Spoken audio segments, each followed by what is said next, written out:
1, 2. Is this on? Callbacks to the past are something wrestlers often utilize, Sophie has his target! Run! Table! such as by paying homage to those who came before them, See Darby digging his heels, nice arm drag. or by recreating moments from famous matches or segments. Look out! We'll highlight examples of each today, as well as several other callbacks along the way, as we look at 10 iconic wrestling spots that were recreated. 1 year on from the Montreal Screwjob, the WWF had lost both men who were involved in the notorious Survivor Series 1997 main event. Bret Hart had gone to WCW while Shawn Michaels was forced to retire due to a back injury. This left the WWF needing another top star to join the already red hot Stone Cold Steve Austin. The Rock was set to be that guy, and his crowning moment was to come during the final of the Deadly Game tournament at the 1998 Survivor Series, where the vacant WWF title was on the line. On the night, The Rock was up against Mankind in the main event. During the match, the Great One applied a sharpshooter, and just like in Montreal 1 year prior, Vince McMahon ordered for the bell to ring despite the wrestler who was locked in the sharpshooter never having submitted. There's a sharpshooter! Sharpshooter! Hey, McMahon said ring the bell! What the hell? It was all a ruse as The Rock turned heel by joining forces with the McMahons to form the corporation, becoming the new WWF champion in the process. The company has since tried to reenact the Screwjob numerous times, Hart has got the crossface! Oh, Benoit! Bring it down! Benoit never gave up! Sharpshooter applied! Bring the bell! but Survivor Series 98 was the only time it turned out well. This was due to how well the angle was executed, and since the Screwjob was still fresh in people's minds, especially given that the infamous Wrestling with Shadows documentary highlighting Bret's tribulations in Montreal was set to be released just 1 month later. Sticking with Bret Hart and the Survivor Series, as we go to the 1996 event where the Hitman battles Stone Cold Steve Austin in a classic encounter, which is remembered for its creative finish where Bret countered the $1 Million Dream by scaling the turnbuckle to force a pin and earn him the victory. This was a callback to 4 years prior, as the excellence of execution used this same strategy to evade Roddy Piper's sleeper hold and ultimately defeat Hot Rod for the Intercontinental Championship at WrestleMania 8. Look at that move! Off the turnbuckle! It's on! It's since been a counter other wrestlers have implemented as a tribute to Bret's original spot. Finn once again summoning the power! Shoulders down on Joe and Finn Balor's beating. Also, the spot with the ring bell from Bret and Piper's match would later be recreated with a title belt during CM Punk's clash with Adam Page at AEW Double or Nothing 2022. One of the most memorable segments in Raw history is when Kurt Angle sprayed the alliance with milk back in August of 2001. Milkomania is running wild! $1 million princess has become a Dairy Queen! It was a hilarious segment in which Angle parodied the time Stone Cold gave the corporation a beer bath. You gotta be kidding me! Only time for Austin! A spot that Austin also recreated years later. Austin was known for his legendary beer bashes, while Angle had his fair share of milk bashes, It's damn true! including on the December 9th SmackDown in 2022, where Kurt celebrated his birthday in his hometown of Pittsburgh. But when the Alpha Academy began eating Angle's birthday cake, Kurt brought in some dairy reinforcements with the return of the milk truck, driven by fellow Olympic gold medalist Gable Stevenson. The two Olympians doused the Alpha Academy in milk, making for an incredibly funny segment. This is utterly hilarious! Kurt had previously recreated another of his classic segments earlier in the year. It was a wholesome callback to 2002, where Edge once again fooled Angle by showing him old photos that had insults directed at Kurt on the back. And yes, I do suck.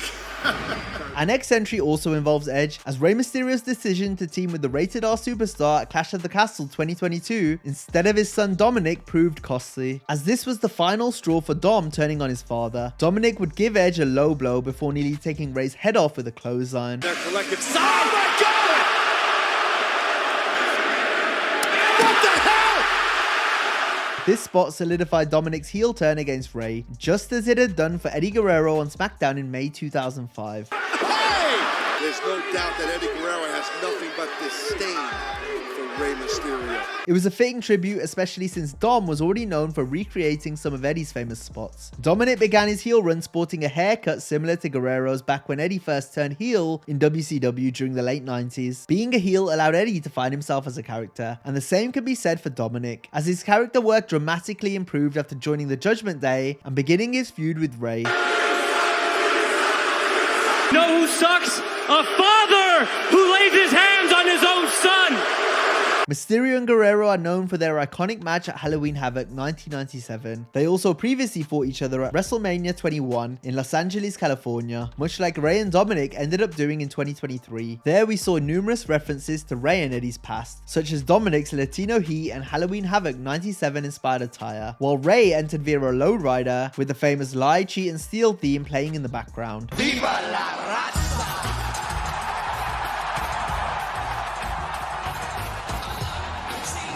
Dominik grew up idolizing both Rey and Eddie, while for Mick Foley, his boyhood hero was Jimmy Superfly Snuka. Foley was such a big Snuka fan, he hitchhiked 12 hours to see Superfly challenge Don Morocco in a cage match for the Intercontinental title at Madison Square Garden on October 13, 1983. Mick watched on in awe as Snuka, who despite losing the match, climbed to the top of the cage to hit the signature Superfly Splash. It was a defining moment in my life. I wanted to be a wrestler, but even more, I wanted to make people feel the way I had just felt. It's a moment Foley would never forget, and one he paid tribute to during his cage match against Hunter Hearst Helmsley at SummerSlam 1997, which emanated from East Rutherford, New Jersey, around 8 miles away from MSG, where Mick watched Snuka in '83. Foley, wrestling as Mankind, scaled the cage as the fans chanted Superfly. The fans chanting, Superfly!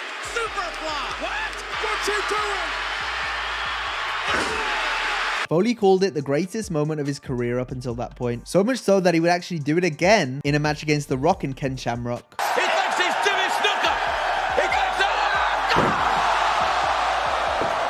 did! 3 years after Foley's tribute, Snuka's Superfly Splash would be honored again, this time by fellow Pacific Island wrestler Rikishi. Rikishi's cousin The Rock made his triumphant return to the ring at WrestleMania 28 versus John Cena in a match dubbed Once in a Lifetime. The finish came when Cena mocked The Rock by attempting the People's Elbow, only to eat a rock bottom, allowing the Great One to get the win. 1 year later, Rock and Cena squared off again at WrestleMania 29. We saw a callback to Cena's failed People's Elbow when The Rock attempted John's move, the 5-knuckle shuffle. This backfired when Cena countered with the Attitude Adjustment, creating a brilliant false finish. Then, just like at WrestleMania 28, Cena once again tried his luck with the People's Elbow. However, he wasn't going to make the same mistake twice, but Rock still had Cena scouted, scoring a rock bottom that gave us another epic near fall. Rock countered!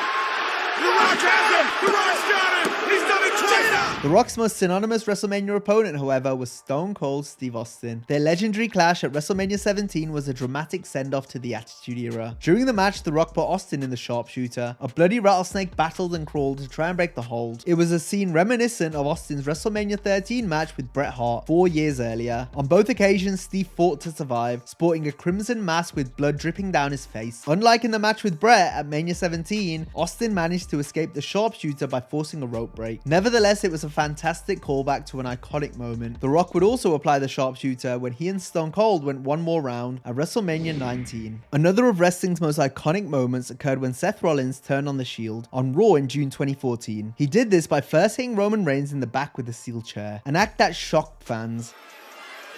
Oh my God! Seth continued the assault, smacking Dean Ambrose and Reigns in the back with the chair multiple times. The two men paid homage to this moment in their match at the 2022 Royal Rumble, when Rollins dressed up in the Shield attire, entering through the crowd the same way the faction used to do, and with their old theme music playing him to the ring. Then after the match, Reigns attacked Seth with a chair, Chair to the spine!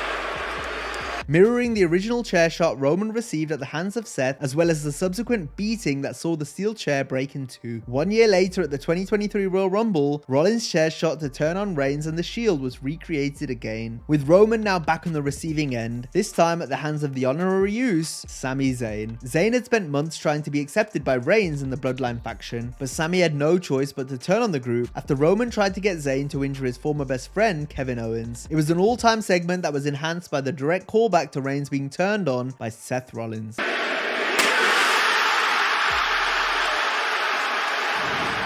Next, we'll look at a spot that was also recreated at a Royal Rumble event taking place 19 years after the original moment. It happened when the Hurricane was the 23rd entrant in the 2021 Royal Rumble match. Hurricane looked to perform a double chokeslam on Bobby Lashley and Big E, but the two men didn't budge as they worked together to eliminate Hurricane from the match. Hurricane gonna. Oh! This was a hilarious reference to the 2002 Royal Rumble, where Hurricane also entered from the number 23 spot. Here, he attempted to chokeslam both Triple H and Stone Cold, who each briefly sold the effects of the choke before dumping Hurricane out of the ring, making for a funny and memorable moment.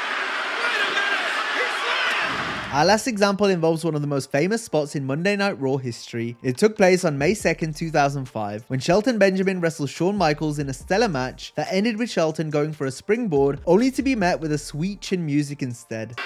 Shelton landing on his feet.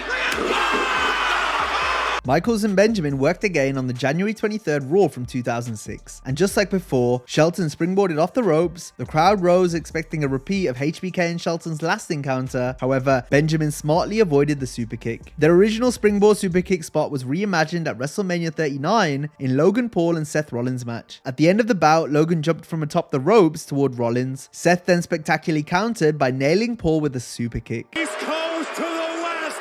Superkick by Rollins right on the nose. This match contained another Shawn Michaels nod when Logan Paul made his entrance on a zip line, just like Michaels had done before facing Bret Hart at WrestleMania 12. And that brings us to the end of this video. As always, if you enjoyed the video, be sure to give it a like and subscribe to the channel. And if you like this one, be sure to check out our videos on crazy butterfly effects in wrestling. Have a great day, and I'll see you next time.